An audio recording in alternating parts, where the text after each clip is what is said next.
प्यारे दोस्तों, welcome to Bablu voice channel. महज सामीन ग्राम ज़िया चित्राली लिखते हैं, 1960 में फ्रांस ने कांगो को आज़ाद किया।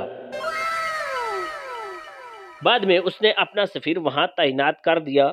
एक मर्तबा फ्रांसीसी सफ़ीर साहब शिकार की तलाश में कांगो के जंगलात निकल गया। अच्छा। जंगल में चलते चलते सफ़ीर को दूर से कुछ लोग नजर आए। वो समझा शायद मेरे इस्तकबाल के लिए खड़े हैं। करीब पहुंचा तो मालूम हुआ कि यह एक आदमखोर कबीला है। उन्होंने फ्रांसीसी सफ़ीर को पकड़कर ज़बह किया, उसकी कढ़ाई बनाई और सफ़ेद गोश्त के खूब मज़े उड़ाए। Oh no!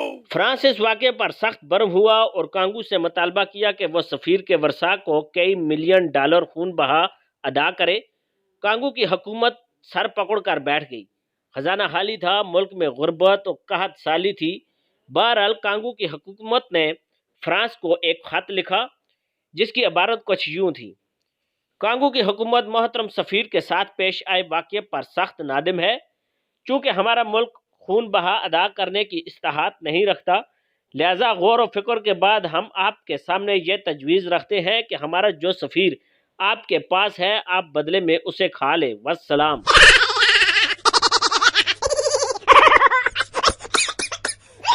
पाकिस्तान को भी चाहिए कि वो IMF को खत लिखे जिसका मजमून कुछ यूं होना चाहिए: पिछले 75 वर्षों में हमारी अशराफिया ने जो कर्जे लिए हैं वो आप ही के बैंकों में पड़े हैं।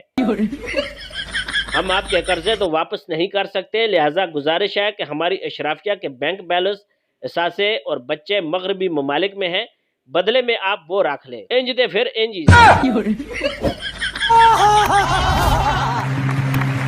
मौजूद सामीन ग्राम बबलू वॉइस की मजेदार किस्से कहानियों के लिए हमारे चैनल को सब्सक्राइब करके साथ मौजूद घंटी के बटन को लाजमी दबाएं। इस तरह आप हमारी हर आने वाली वीडियो से बाखबर रहेंगे। Thanks for watching. Allah Hafiz.